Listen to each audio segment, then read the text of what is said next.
on combating trauma through student connections. My name is Amanda Rothengast, and I will be your moderator for today. Before we introduce our speaker, I would like to mention a couple of ground rules.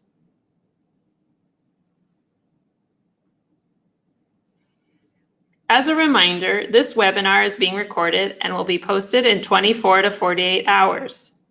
If you have any questions for our speaker today, feel free to use your question box on your GoToWebinar control panel.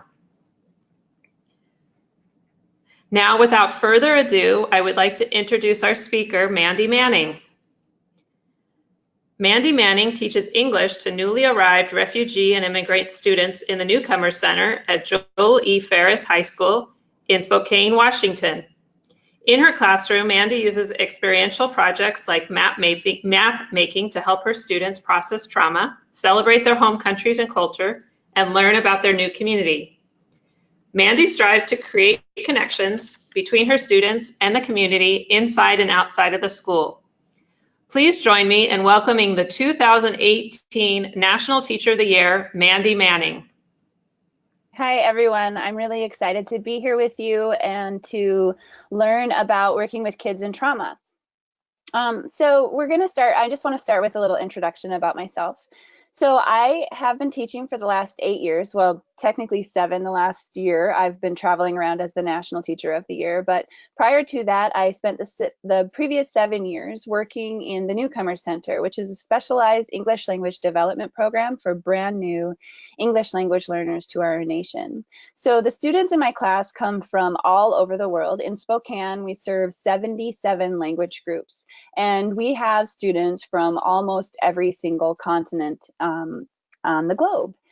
So students come to my classroom regardless of where they live in our city. So it doesn't matter what their neighborhood school is. If they are brand new to the nation, meaning they've been in the United States for fewer than 3 months, and they score a level 1 on our state language proficiency test, meaning they speak very little English, they come to the Newcomer Center first. They spend 1 semester to a year with me. They spend 5 periods of a 6-period day in my classroom. We work on language development, but most of all, we work on transitioning to living and studying in the United States. So I really have quite a unique work experience. Before that, though, I have not always worked with English language learners. I've had the privilege of working with special education students as a paraeducator. I've also taught English language arts, journalism, media productions, speech and debate. I've been a speech and debate coach. I've even taught theater. So I have quite the wide expanse of experience working with students.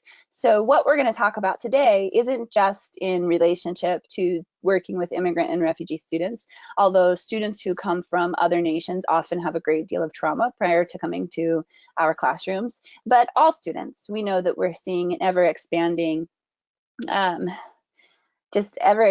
traumas coming into our classrooms. So that's what we're going to talk about today. So in order to begin, though, I want you to think about an educator with whom you really felt connected. So name the teacher with whom you felt connected in school. It could be anywhere between, kindergarten, pre-K, if you remember that, all the way through college. I want you to list the teacher, the grade level, and then one word that describes why you named this teacher specifically in relation to connections. So my teacher, for example, was Mrs. Baker. It was 7th grade, and my word is belonged. So before I explain about that relationship a little bit, I want you to share some of your experiences. So in the question box, write the name of the teacher, the grade level, and then the one word that would describe why you named that teacher. Okay, we have some coming in. Mrs. Blumenthal, 1st grade teacher, loving. Mr. Thompson, college, diverse. Mr. Taylor, junior high, caring. Mr. Swanson, 7th grade, community builder.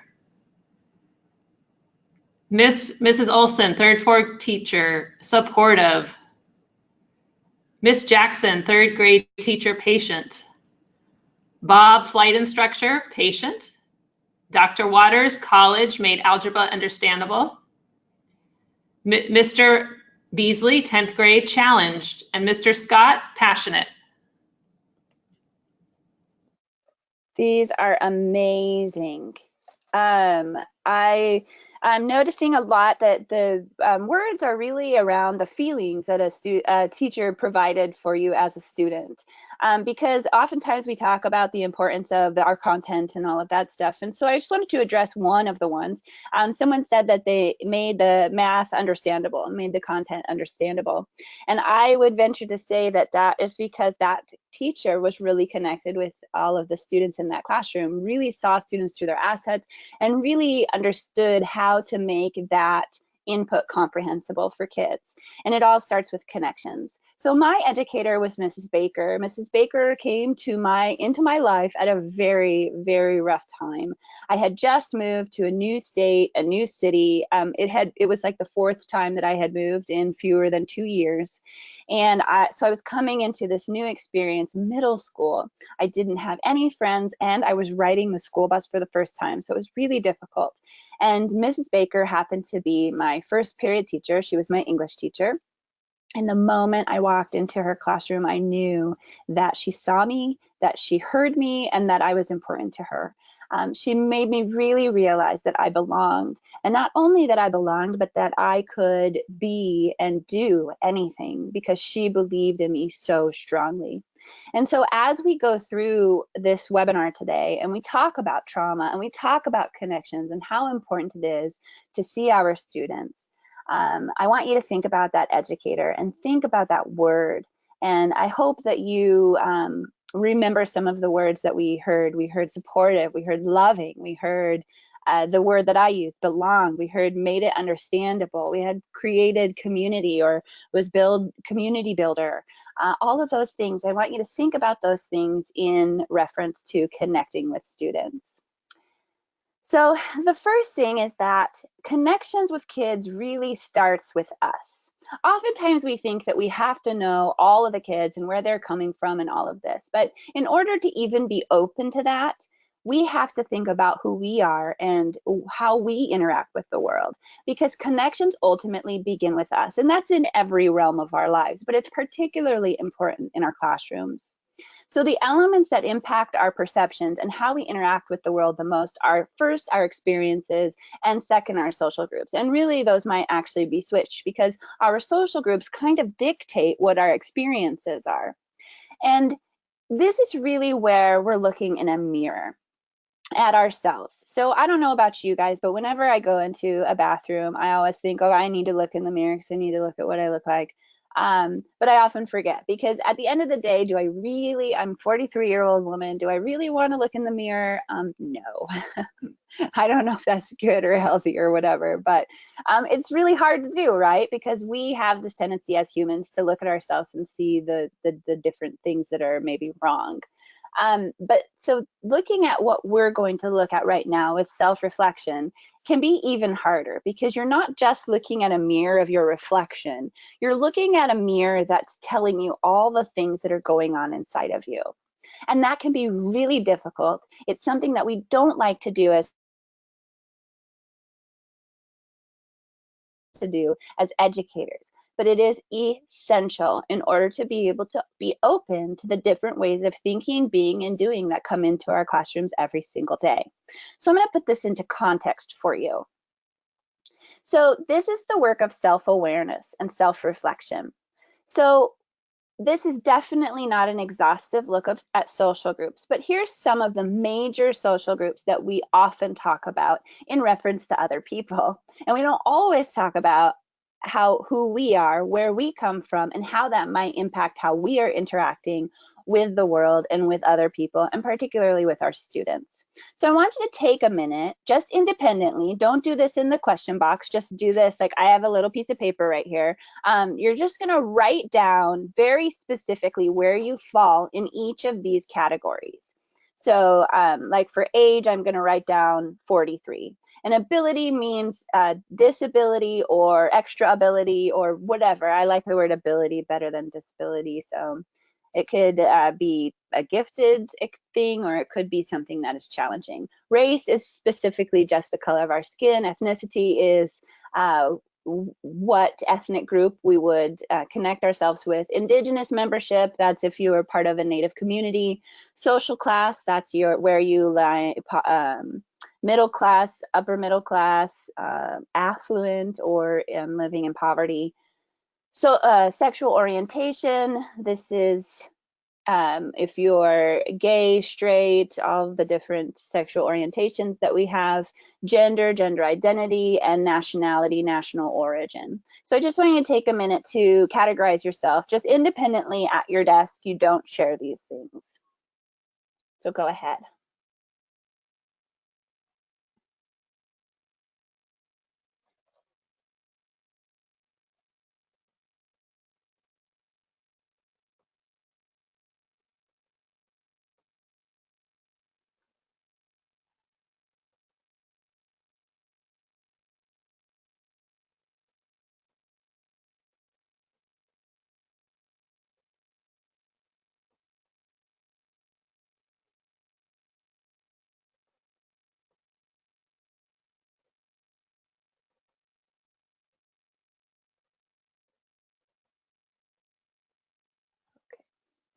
Okay, I just did it with everybody so that I could kind of gauge how long it would take before we move on to the next slide.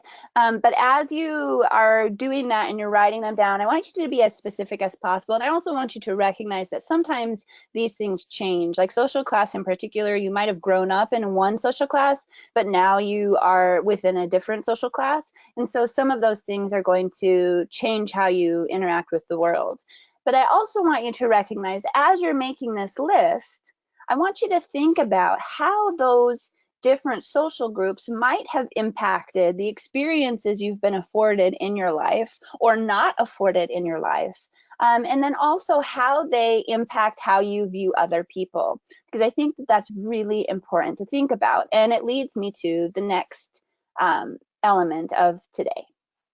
So what influences you? What I want you to do is look at that list that we just made. And again, this is not an exhaustive list of social groups. There are so many other, it could be the kind of school you went to, it could be level of university, it could be your family makeup, what neighborhood you grew up in.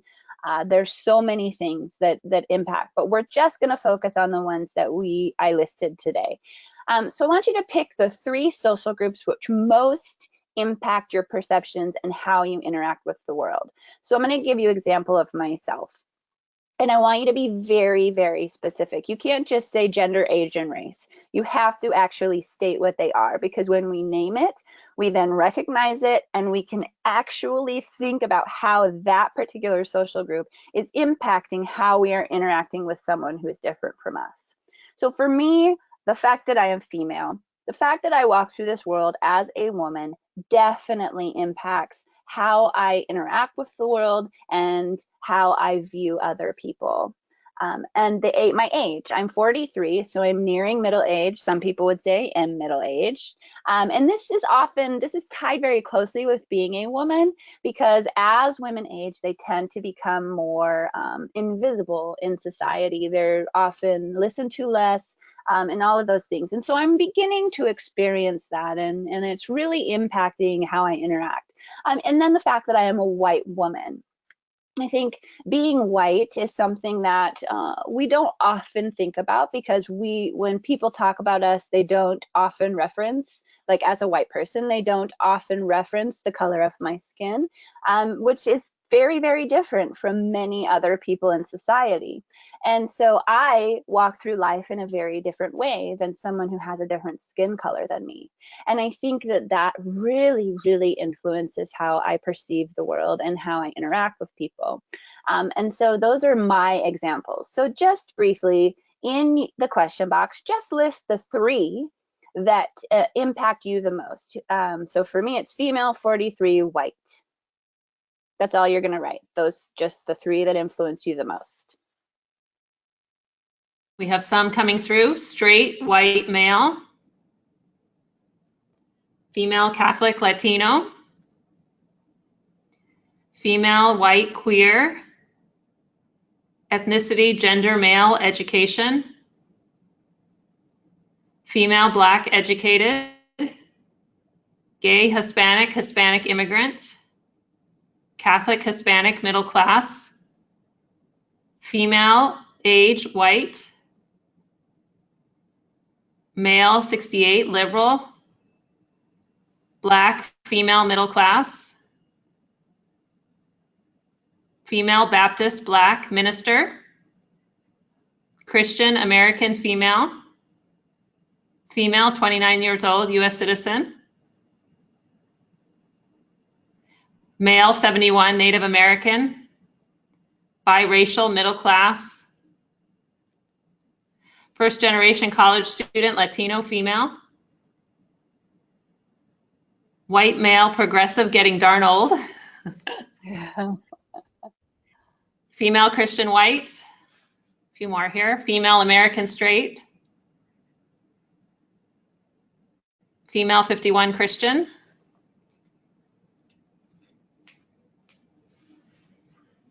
female, 56, Black, middle class. I think that's a good representation there.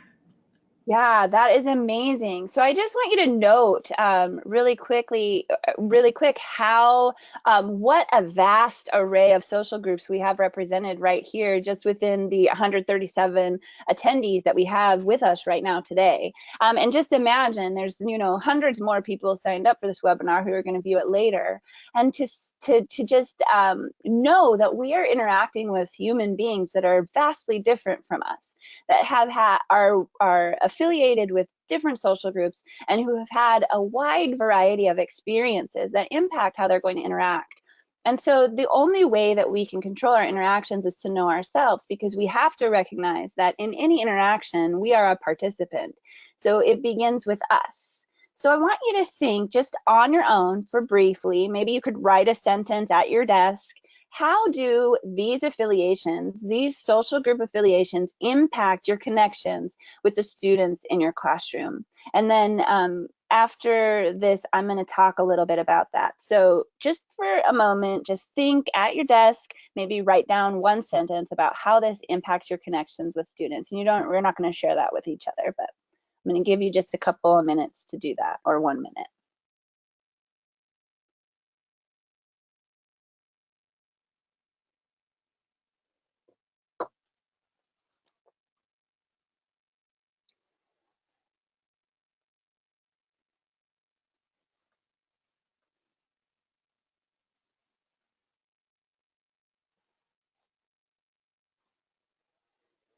Okay, that went fast. That was 1 minute. Okay, so why is self-reflection so important? In order to be open to our students, we must know ourselves first. Oftentimes, and I've had these experiences in my own classroom when I was a newer teacher, I've been teaching for 20 years, where I had an interaction with a student and it went south fast, and I was like, what the heck happened? And as humans, because that self-reflection piece is so difficult, we often think about the student first. Like, what in the heck was that student doing? Like, a student blows out, you get mad, you have an interaction, the kid gets kicked out, and you don't think about, well, what were the precursors to that? How did I interact with the kid when they came in the room? And we have to be able to do that, because we have to recognize our own biases, because our social groups and our experiences impact our perceptions, which then create biases. So once we can recognize those biases, then we are able to immediately in that moment recognize when we're having a bias or an assumption, and then set that bias aside. It's really difficult work, so I don't expect, give yourself grace. Allow yourself the opportunity to learn from experiences and to recognize, ooh, that didn't go quite well, and then to assess and think about what you could do maybe next time or in the future. This is how we're open to our students, and this is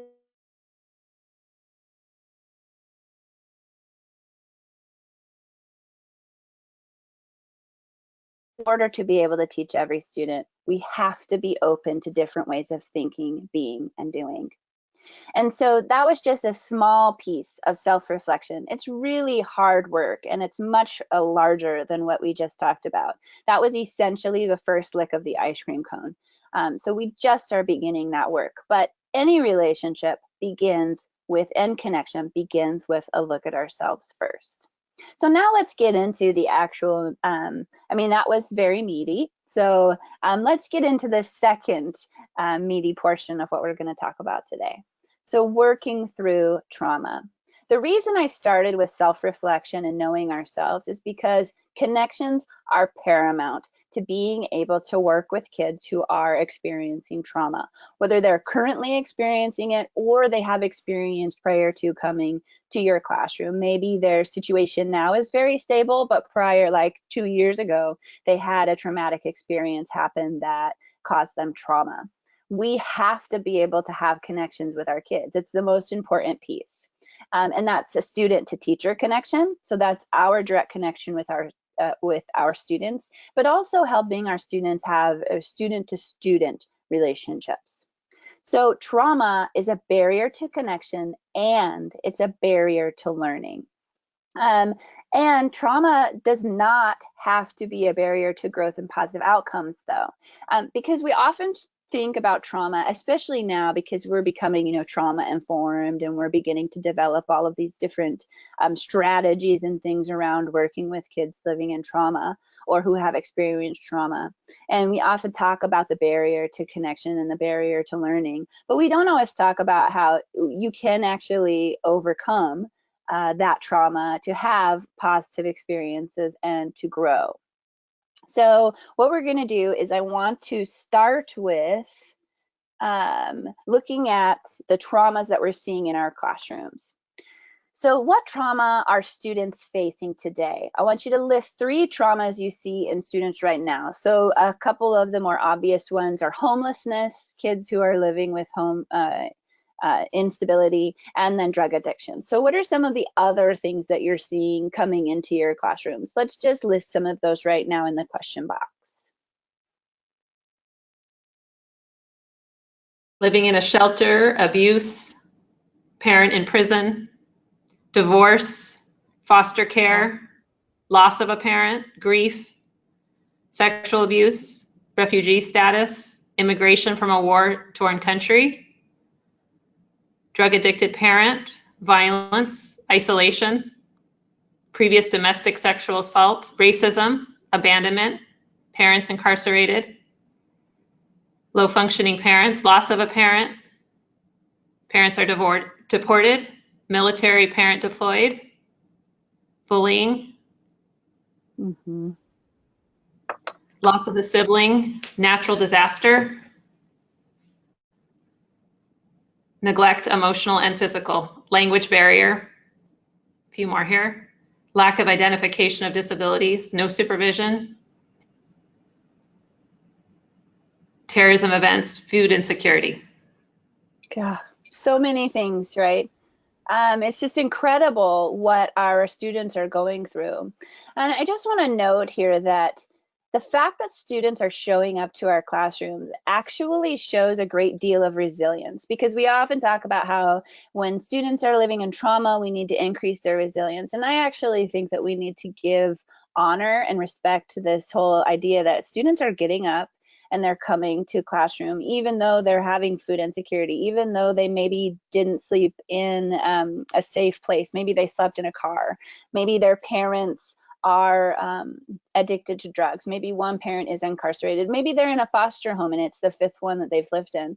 We are seeing so much that's happening in our kids' lives because of the situation in the nation and in the world. So just on your own, I want you to self-reflect about how does trauma impact connections and how does trauma impact a student's ability to learn? Just self-reflect for a moment, maybe write a sentence for each of those, how it impacts connections and then how it impacts a student's ability to learn. I'm just going to give you 1 minute and then we're going to meet a student.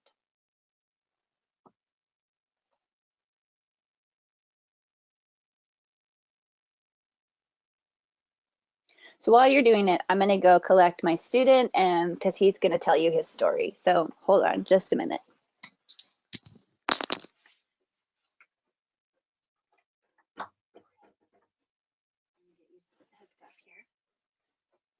So put your sit down.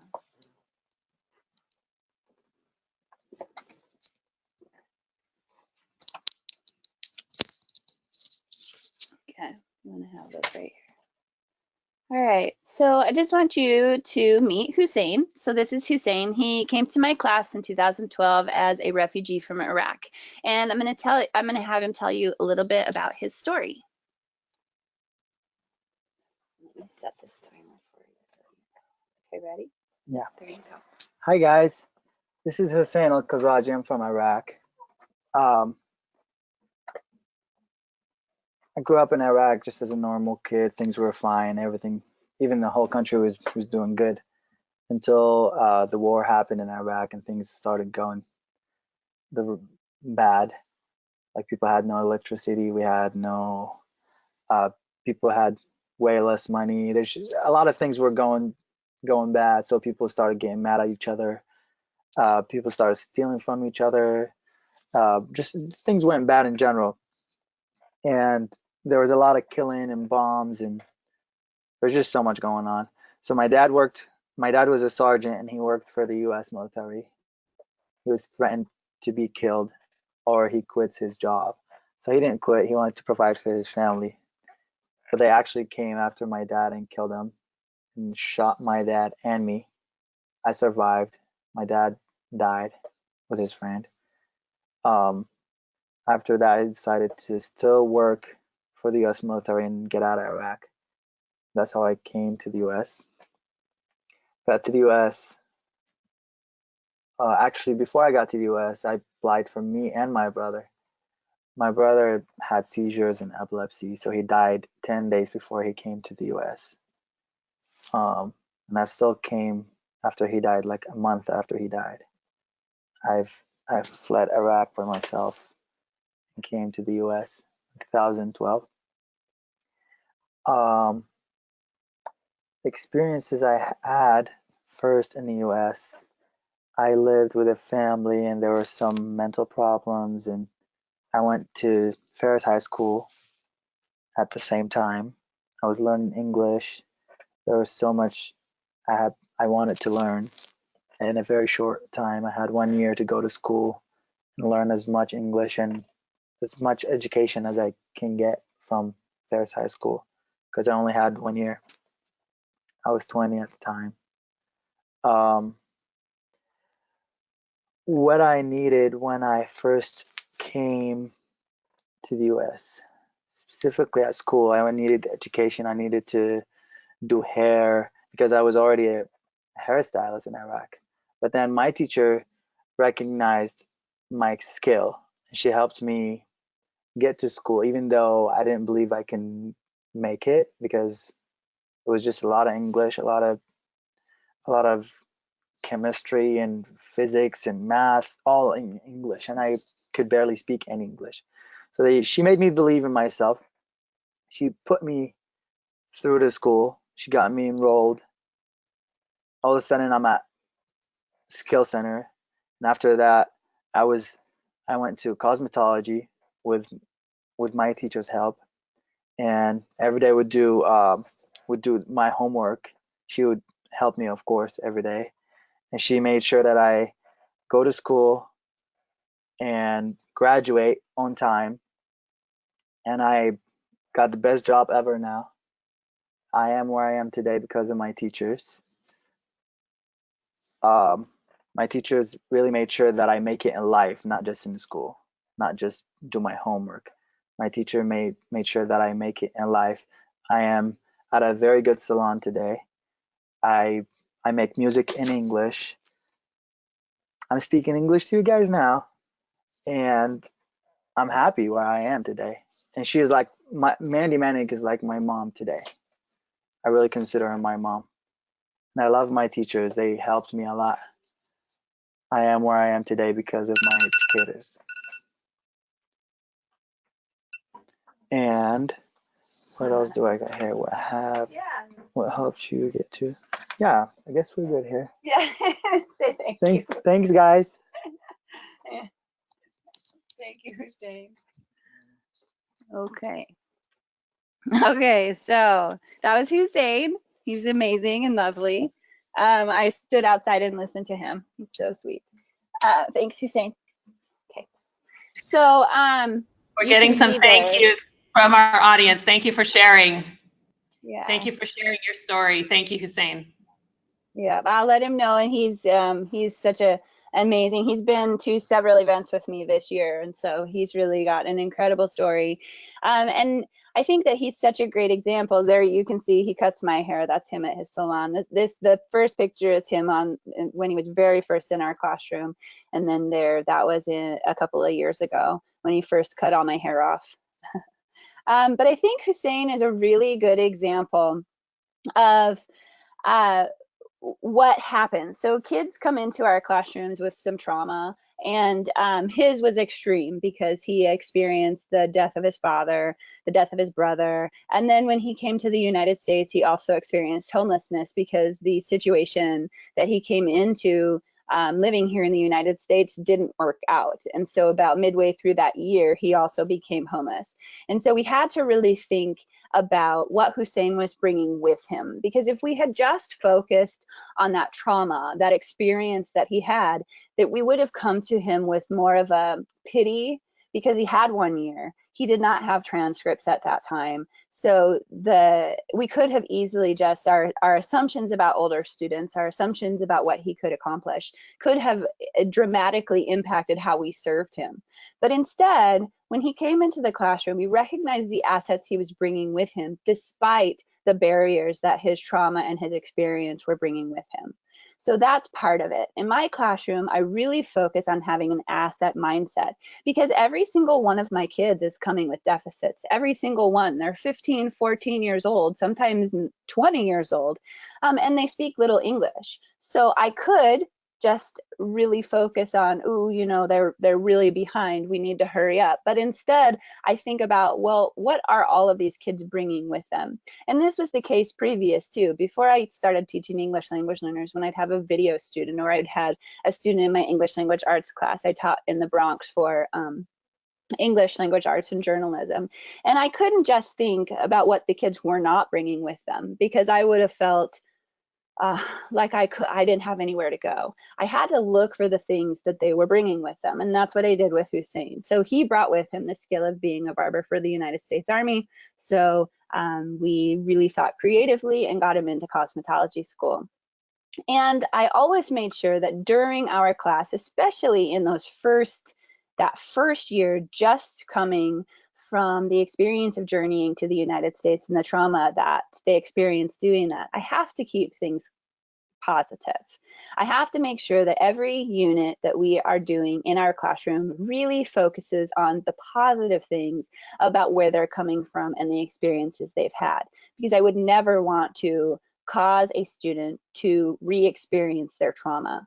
And this is often a pitfall that educators will fall into, because we do have a curiosity. We would like to know what our students are experiencing and going through, but sometimes that's causing them to relive that trauma, and we need to be very cognizant of that. And we should allow kids to tell us their story, but only when they're ready to tell their story or when they want to. I make sure to have a homeschool connection, so I visit all of my students' houses. I make sure that I'm building that relationship with the family, because the kids are not the only ones living in trauma. The family is too. I make sure that we are relaying a previous experience through the content, sharing with each other, using home language when it's appropriate, and then connecting the past to the present. And I'm going to give you a couple of examples of what that looks like. So just so you know, that picture is from my classroom. So here is one of the main things that I like to do is ensure that my kids are having positive experience with students born in the United States. It's really important that we help kids who have varying backgrounds to experience connecting with one another. So I always work with other classrooms to connect our classes. So in this situation, we had a world history class come in to have conversation with our newcomer students. So at this point, the newcomers had some conversational language, they had some strong social language skills, and so they were able to have conversations about where they came from and the experiences that they've had at Ferris so far. And then the world language kids came with prepared questions, but as conversation goes, it goes more naturally. So it's really important not only for my students to have a positive experience with students who are born in the United States, but it's equally important, if not more important, for the students who were born in the United States to have a connection with these newcomers to our nation. And then this is in every situation.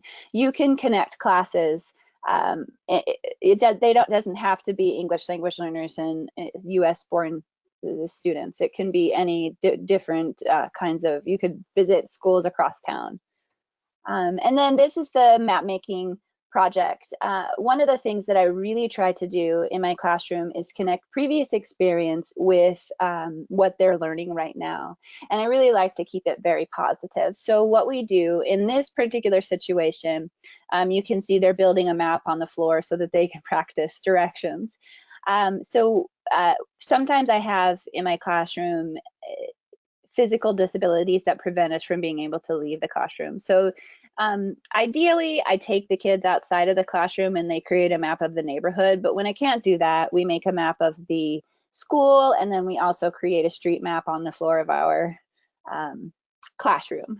So that's just me thinking, well, how can we still do this under the current circumstances? But before we do this part, before we go out into the neighborhood or go out into the school or create a map on our floor, I like to have the kids build a map of their community, from a happier time when they were in their home neighborhood. They draw pictures of their home neighborhood. It really helps me not only to see or to learn about them, but also to see like how they view the world, because we have some really interesting spatial and sequential different ways of looking at the world, which can be really, really cool. And then also the kids have a lot of pride when they're presenting these maps to the classroom. So I really, really work very hard to connect a positive experience from their past to what they're learning. It not only brings the learning to life, but it helps them to process some of those experiences and have positive feelings. This works because most of my students come in at 14, 15, 16 years old with limited formal education or just limited English language proficiency, and the majority of my students graduate in 4 years. So that's a really incredible data point, because these kids are coming in and they're becoming fluent in English and successful in an academic setting when it takes theoretically 5 to 7 years to achieve native-like fluency in English. And I don't attribute this to magical teaching of content. What I attribute it to is students coming in, feeling welcome, and having an environment in which they can take risks and do it safely and build confidence, so that as they move out of the newcomer center, and then we have a sheltered program that is kind of like a gradual release of responsibility where students receive a lot of support, and then a little less, and then a little less, and then a little less, until they're fully on their own in mainstream classes. And that support, that safety, helps them to be confident and to be able to take risks as they move out of the center. And I think also you can recognize the idea or the illustration of how we definitely look at our kids through their assets. That is one of the most important pieces, especially when we're working with kids in trauma. No matter what their trauma is, it can be very easy to make that our lens, when our lens really should be, what gifts are they bringing with them? What gifts and talents are they bringing with them? So I want you to now synthesize this and apply it to your own situation. What could this look like in your context? So in your question box, I want you to answer these questions. Number 1, what do you teach? The grade level and the subject. Number 2, think of one unit you teach or plan to teach. And number 3, how can you incorporate student experience into that unit? Their culture, their home life, their previous school experience. So think about how you can do that. And I've provided one example there. English language, grades 9 through 10. The unit is directions and commands, and the activity that we do is maps of neighborhoods. So take a moment and type that into the question box, and let's hear some. I know it's really fast, so I hope you've been able to think about it long enough. are a few examples: elementary, kindergarten, number order, ages in household. Fourth grade, all subjects, fractions, recipes from home, making a class recipe book. Preschool, cooking experience. Spanish, high school, daily routine, learn about the family's skits. Elementary, second grade, community, doing a community project. Spanish, 9th through 12th grade, traditions, how do we honor our ancestors? 6th through 8th grade, nutrition could include cultural foods. Mm-hmm. Middle school, 7th grade, migration, moving schools. ELA, 5th grade, family biographies. A couple more here. 2nd through 4th grade, ELD, all content, different forms of energy used, and then those seen at home. 3rd grade, Yeah. multiplication, experience groups of people important in their lives.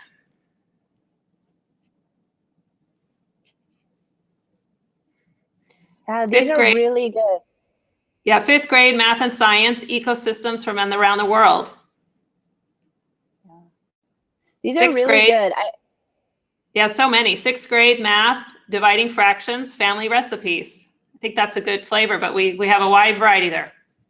Yeah, and I really like the care in ensuring when you're using the language that you're using around like, because sometimes when we use words like family or those kinds of things, it can be re-traumatizing for kids, especially if they're in a context where they don't have family. So I really appreciated the thought that went into a lot of the responses around how we can frame things to ensure that we're being very inclusive of all the different contexts and situations within our classrooms. So that's really incredible, and I appreciate it so much. So just to round this out with the trauma, with discussion of working with kids in trauma, is that we really need to recognize where our kids are coming from and the trauma that they're experiencing, and then be able to see beyond that trauma to the assets that they're bringing with them so that we can build from there, utilize those gifts and talents in the lessons that we're teaching to ensure that kids are, even if they don't know it, processing that trauma and being able to move beyond those barriers to making connections with their classmates, making connections with other students in the building, making connections with you as their educator, and also making connections with other adults in the building. And then being able to learn, because oftentimes when kids come in with trauma, they're experiencing so much outside of the classroom that it's very hard to focus and very hard to learn, and be available for that learning. So we have to create those experiences to positively process that trauma. And in order to do that, we also have to think about how we are taking care of ourselves in order to be able to do that for all of the different kids in our classrooms. So we started with self-reflection. We talked about how we then focus on the kids and what they're experiencing, but then it comes always back to making sure we're taking care of ourselves in order to be able to be open to the kids and be able to help them process that. Teaching and self-care go hand in hand, because when students are experiencing trauma, we are experiencing what's called secondary trauma. And this is because we have these things in our brains called mirror neurons. And so mirror neurons are neurons in our brain that mirror those that our students or whoever is in front of us are experiencing. So the kids are coming in with all of these experiences, all of these traumas, and even if we don't know what they are, we are feeling that impact. We are experiencing that as well. So, and we know that the number one factor in student success is the teacher. So if the teacher is not cared for, the teacher cannot be there for the students. So some of the symptoms of secondary trauma are, exhaustion, And this is something that I experience all the time. I'll come home at the end of the day and I'll be completely exhausted. I'll never forget this one time where my husband, he is an engineer, but he in his free time he likes to make little movies, and he is very gifted at using editing software. And so at the time I was teaching video production, so I invited him in because he was an expert in the same video editing software that we had. And I invited him in to come to my classroom and to do lessons with the kids for a day. And I will never forget, at the end of the day, he just looked at me and he was like, how do you do this every single day? And when we got home that day, he slept until the next morning. So we sometimes will experience sleeplessness. We have even psychological impacts to ourselves. We can experience appetite issues. You can get skin I mean, the symptoms and the results of secondary trauma are intense. So you might find yourself being irritable, tired, as I already mentioned, short. We tend to be really short with people when we're experiencing secondary trauma. So self-care is essential in order to make those connections, in order to teach our content. Sometimes, just to be able to teach the lesson for the day. And then staying healthy and being present, because that's what our students need. They need us in the classroom, and they need us to be available to them and be present in the moment. And if we are not caring for ourselves, we are not going to be able to do that. So here's a question. How do you practice self-care? I want you to list one way you practice self-care, and then what is one thing that stops you. So for example, one of the ways that I do self-care is I read. But one of the things that often stops me from reading is just sheer exhaustion. So let's share some of those with one another right now. Gym, eating too much. Spa day, lack of time. Writing my novels, stopped by lack of time. Exercise, time. Going to the gym, having too many jobs. Taking a bath, no time. Yoga, lack of time. Dancing, no time. Exercise, kid activities, walk, gym, stop for exhaustion. Journaling, getting into the mode to write. Meditation, forgot or no time. Walking, too tired. Yep. Yeah.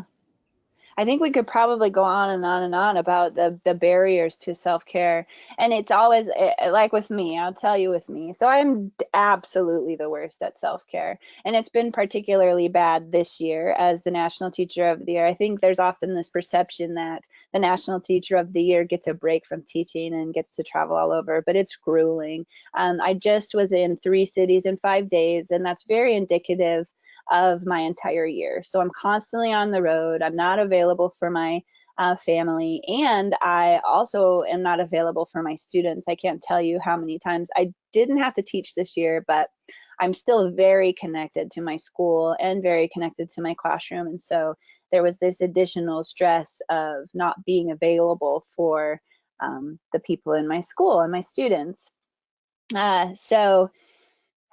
And I wasn't any better this year than I have been in the past. So some of my barriers are my just sheer exhaustion, family obligations. When I'm home, I like to be available to my family.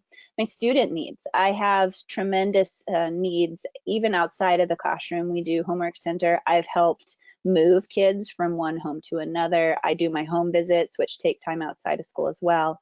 And then I just have unrealistic expectations of myself, which I think is probably true of most teachers. And I actually just heard from an educator who is very good at this. And she just decided one day that she was going to make sure that she was finished with everything that she, everything by like 4 or 4:30 every single day. And she stayed committed to that and has become a much healthier person. And she has 4 children of her own. And so to know that she was able to do that was quite incredible.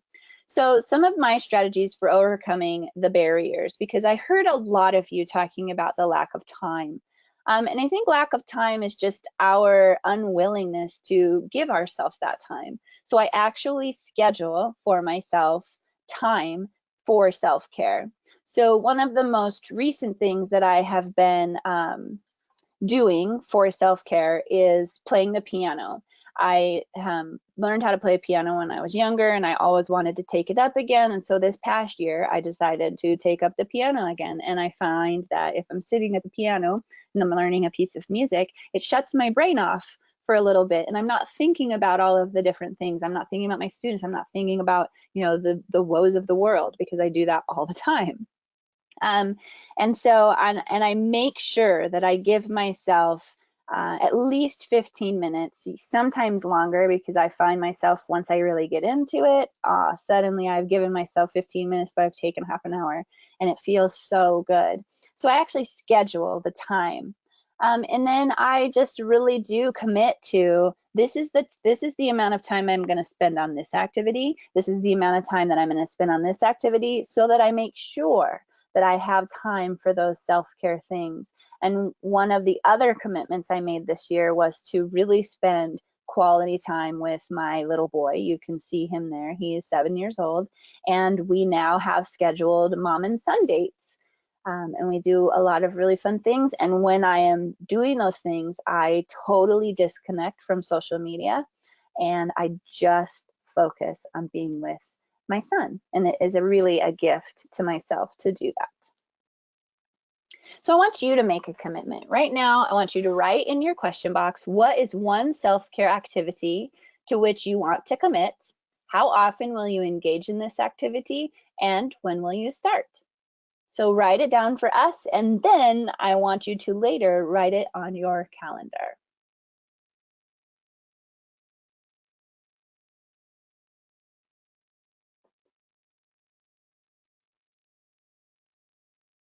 Hello? Getting a pedicure. Oh, okay.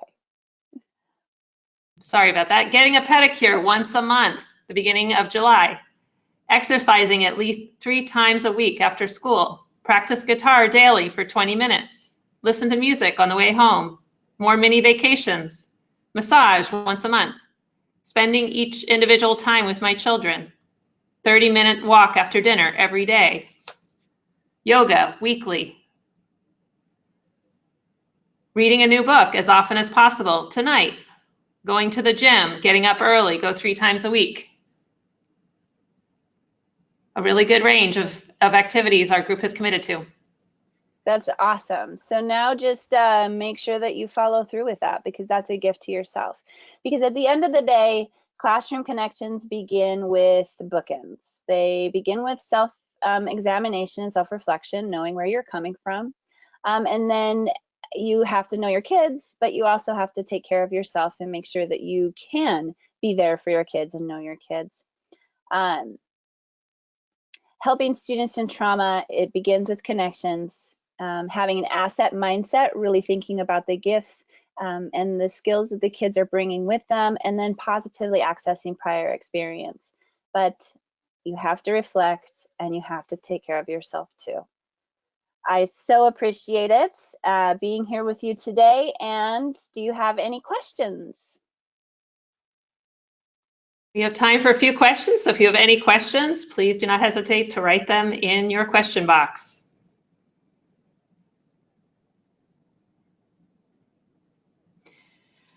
Thank you for your time and thoughts. Any book recommendations related to this topic? For me? Well, I think that you should seek out anything by Robin DiAngelo, because she really dives into that self-reflection piece that I've talked about. And some of the other books that I would recommend are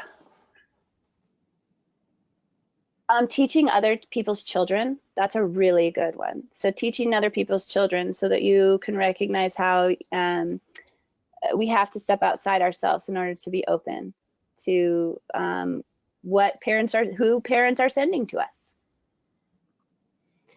We are getting a couple questions about, will this webinar be available? Yes, we will send out the link and the slide deck, so definitely. A couple questions about any suggestions on working with parents of students who have experienced trauma. It can be really difficult. So I visit all of my students' houses, and I make sure that those visits are super unofficial. Like, I never bring anybody with me who like is an administrator or anybody like that. I always just bring my teaching partner with me, and we visit the kids' houses and just make sure that they know that this is purely to get to know each other, because I love their children, they love their children, so we should see each other since we spend equal amount of time with the kids. Sometimes you can't do that though, and I will say that many families from the United States are very suspicious of having people come to their house, but I still recommend that. I think that you should make sure that your initial interaction with a parent is for positive purposes. We do this thing at Ferris where we send home positive postcards. Just randomly every week. We will pick some students and we will write something nice and send it to their house. And I also think that you should initiate that first interaction with parents, because that sets a tone, especially if that first interaction is just to get to know you and, hey, these are the great things that I've noticed about your kid, because that will immediately set you on a path for something positive. Great. There are a lot of thank yous coming through. There was one recommendation for the book, Help for Billy. Our school read it as a book club for teachers, and it was fabulous. That is a very, very good suggestion. Thank you. So everyone's saying thank you. Great information. And we want to encourage everyone to reach out to you if they have further questions. Yes, that's my personal email there, mandy@mandymanning.com. I am happy to answer questions or connect, whatever you need. Thank you so much for joining us all today and taking the time out of your busy schedule to learn more about how to combat trauma through student connections. And a big thank you to our speaker, Mandy Manning, who provided us with a great presentation and tips for you to use in your classroom today. Mandy, do you have any remaining words for our audience? I just want to say thanks for spending this time with me. I know that we just barely scratched the surface of all of this, and I know that you're going to continue your studies, and this was a great opportunity, and I was happy to learn with you. Thank you so much, Mandy. For our next webinar series, it'll be a slightly different format to best support your busy summer schedule. Once you register for this series, we will send out 3 15-minute pre-recorded videos in July and August to help you kick off your inspirational school year. Our presenter, Shalanda Soroyo, began her educational career as a high school English teacher in Madison, Alabama. She used Dr. Wong's book, The First Days of School, as an instruction manual to set up her classroom. She received numerous recognitions, including the Toyota International Teacher Award in 2007. In our summer series, Ms. Sawyer will present practical strategies for your classroom setup, building strong student connections at the start of the year, and tips on supporting and maintaining parent partnerships. You will just need to register once for this series, and you will receive access to all 3 webinars released in July and August. You can view them anytime to help you kick off an inspirational school year. Stay tuned for the registration link. Will be sent to you the end of June.